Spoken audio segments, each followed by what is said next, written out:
Welcome to Brawlhalla.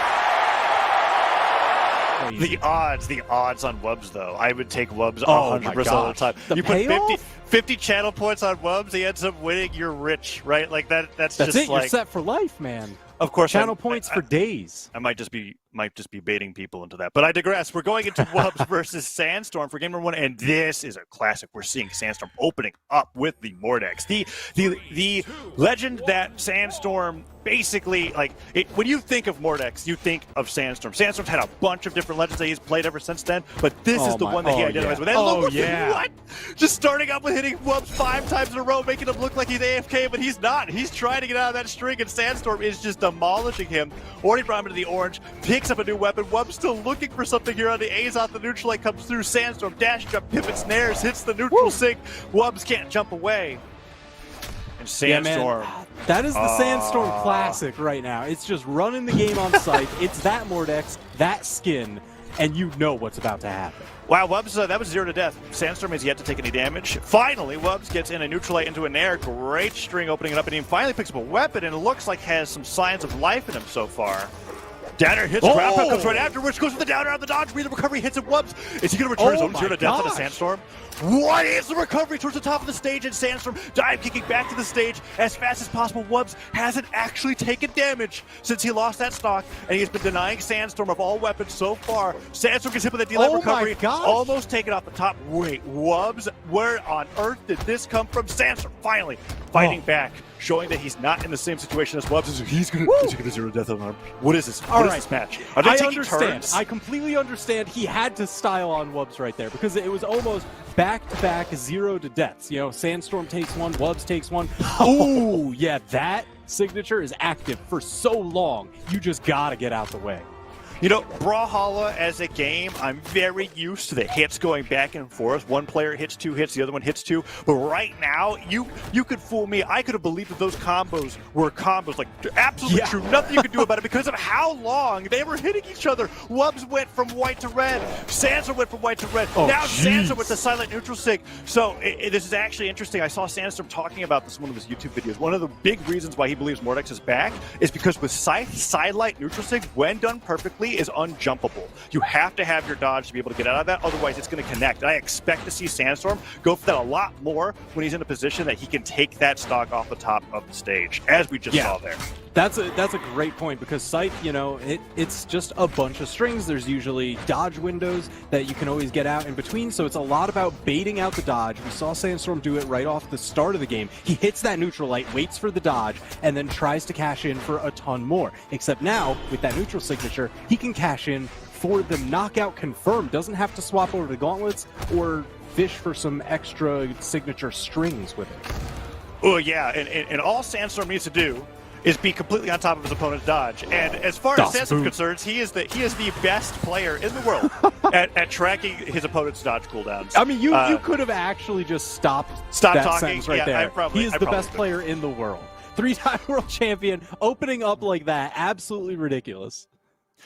Big credit to Wubz, though. After that first stock, I imagine that his bow was popping off. Even the average player, the above average player, even the professional player, after getting a 0 to death like that against Sandstorm, that's got to take your morale down a few notches, right? But he instead bounced back and almost did the exact same thing to Sandstorm, forcing Sandstorm into a position where he's like, okay, I got to level it up a little bit if I want to be able to make this game look as dominant as I feel it should be. So now we're going to game number 2 with Wubz showing off the bow so far, that double neutral light, putting on some decent damage, and we're not seeing an explosive start from Sandstorm just yet, as the gauntlets are coming out against the bow, and Wubz this time is armed for the beginning of game number 2. Yeah, and you see he's using those platform dashes to really just stay highly mobile on Azoth, who's not that fast of a character, but he's got it. Yeah, perfect, beautiful mix-up of the dodge. Oh, but Sandstorm catching him with the signature. Yeah, nicely done with the side sig, getting the neutral sig right after the neutral light, just catching Wubz off guard, taking him off the top. Very excited, I'm very excited to see that adaptation to Sandstorm's Mordex play. I imagine we're going to be seeing a lot of neutral sig knockouts off the top of the stage so far. Nice neutral light, goes up, back down, try to catch up with the nair. Lands, good side light, nothing after that as Wubz is able to get out of these strings a little bit better as he fights Sandstorm, but he's still down to stock and a half. Yeah, so I do love that he's able to escape these strings a bit more. We see his dodges shifting to always an upward direction, away from the site. Now, that does get him away more than the straight horizontal dodges that caught him in some pretty lengthy strings. But there is some of that added risk where, all right, there is that added risk where, you know, now you're that much higher up in the air. Your air dodge has like a 3-second cooldown, so it lasts a while. Just like that down signature, taking out Sandstorm. So the stocks are tied up, but Wubz still a little bit of a hill to climb as far as the damage gap is concerned. I'm absolutely loving how bold Wubz has been with a lot of these signatures. Slide charging the sizing in a position where he actually got unarmed ground pounded by Sandstorm, and then he just went right back and down signed him again. Took him off the right side of the stage, evened up the stocks. Now playing around that left side of the Crystal Temple, trying to use the platform for safety, makes it back to the stage. Sandstorm just go immediately off stage for the edge guard instead. The downer comes through, and Wubz gets stopped with that ground pound real quick from Sandstorm, giving him a 2-1 lead.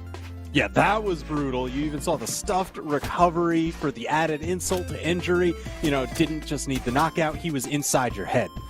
Oh, Sandstorm didn't fastfall that nair right towards the end there. Otherwise, he may have been able to grab Wubz with that and got a really early stock, but he still has advantage here in neutral. Down air hits. Nice side air, catching him right before the landing. And now the nairs are coming out, just trying to hook Wubz, send him off stage, get into an edge guard scenario once again. Nice neutral light recovery. Scythe picked up, will he go for the dash jump ground pound? No. Wubz makes it back. And now Wubz is trying to make these stocks even, but that down sig hits and tosses him to the side. Is this the edge guard to finish the game? Oh! I mean, it's an edge guarded away. Wait a minute. Wubz almost taking Sandstorm stock there with the ground pound. Gotta watch out. Oh, the ghostly grasp from underneath. Nicely done with the dash. There's a slide charge catching Sandstorm and spiking to the right side of the stage. Now Wubz. Oh, he goes for the weapon all the way to the left side of the stage. Goes for a weapon throw. Re-picks it up. Hits hit by the side air. Wubz making it back. He does. Alive. And he touches. Down as it comes through, no dodge. Sandstorm knows it. Is this ground pound time? No. The side air catching Sandstorm off guard a little bit earlier than he expected, and now Wubz in an edge guard scenario. Oh, Haymaker misses. That's a D-Light recovery, and that's the game. Sandstorm 2-0 lead against Wubz. 1 game away from the 3-0 sweep.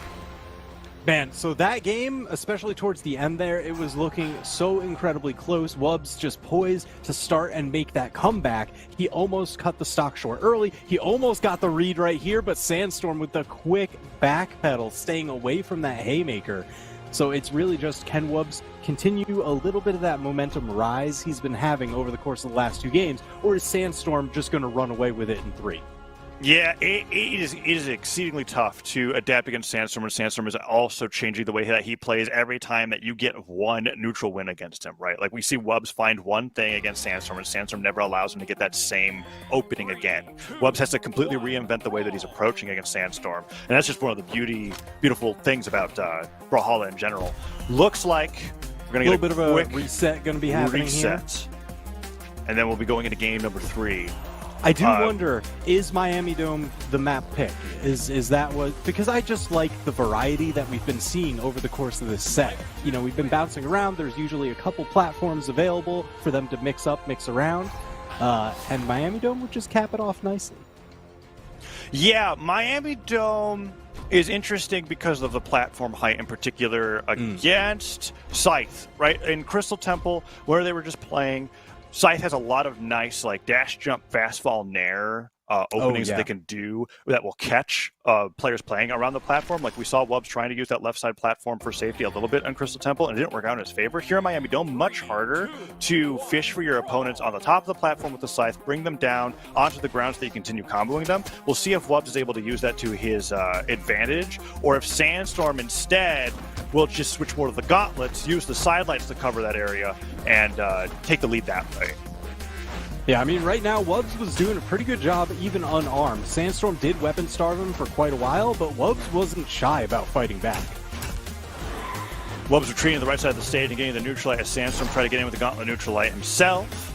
Sandstorm staring towards Wubz, and Wubz switches right over the bow, which is the weapon I think he's had the most success in this matchup with so far, but Sandstorm pummels him away, goes to the weapon throw, doesn't get a punish on the side sig, and Wubz nair Sandstorm away into an even game. Nice sidelight, dashes back, forward and back, trying to bait a dodge Sandstorm so he can get the D-Light and recovery right afterwards. Doesn't quite find it. The damage comes through regardless. He has so few options here. Sandstorm definitely pursuing for it. Managed to sit down and reset, but again, just caught with the signature. Oh no! Interesting. The down Sig from Sandstorm. So often do we see the Sig grab them and throw them behind, but Sandstorm choosing to throw them forward there, recognizing he's going to have a little bit more of an edge guard potential. Maybe, I'm not quite sure, but maybe Wubz got grabbed out of a jump and that's why he wasn't able to make it back. But regardless, Sandstorm does take the first stock. Oh, and the Nair down air string begins. Yeah, I mean, this is a ton of damage, even just going in unarmed. Finally, yes, that was just far enough over on the stage for that diagonal angle of it to knock him out. So Sandstorm and Wubz now both down to 2, and Wubz with that bow. Wubz's bow is actually ridiculous today.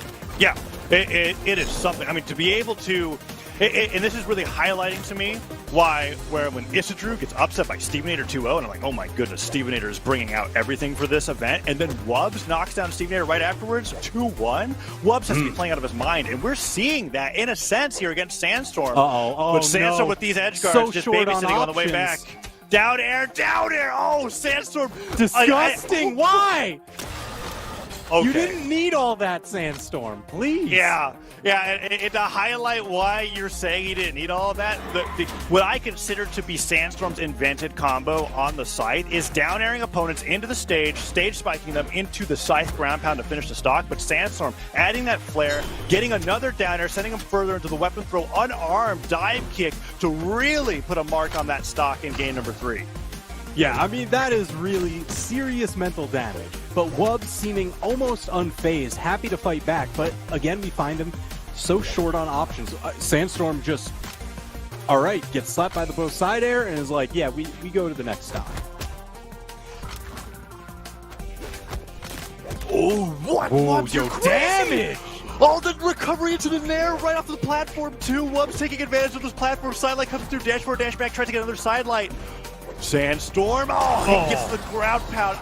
The weapon throw pickup combo on the bow to be able to carry Sandstorm to the top of the stage, get the recovery and the Nair right afterwards. Such creativity, almost brought that game 3 back, but Sandstorm with the edge guard.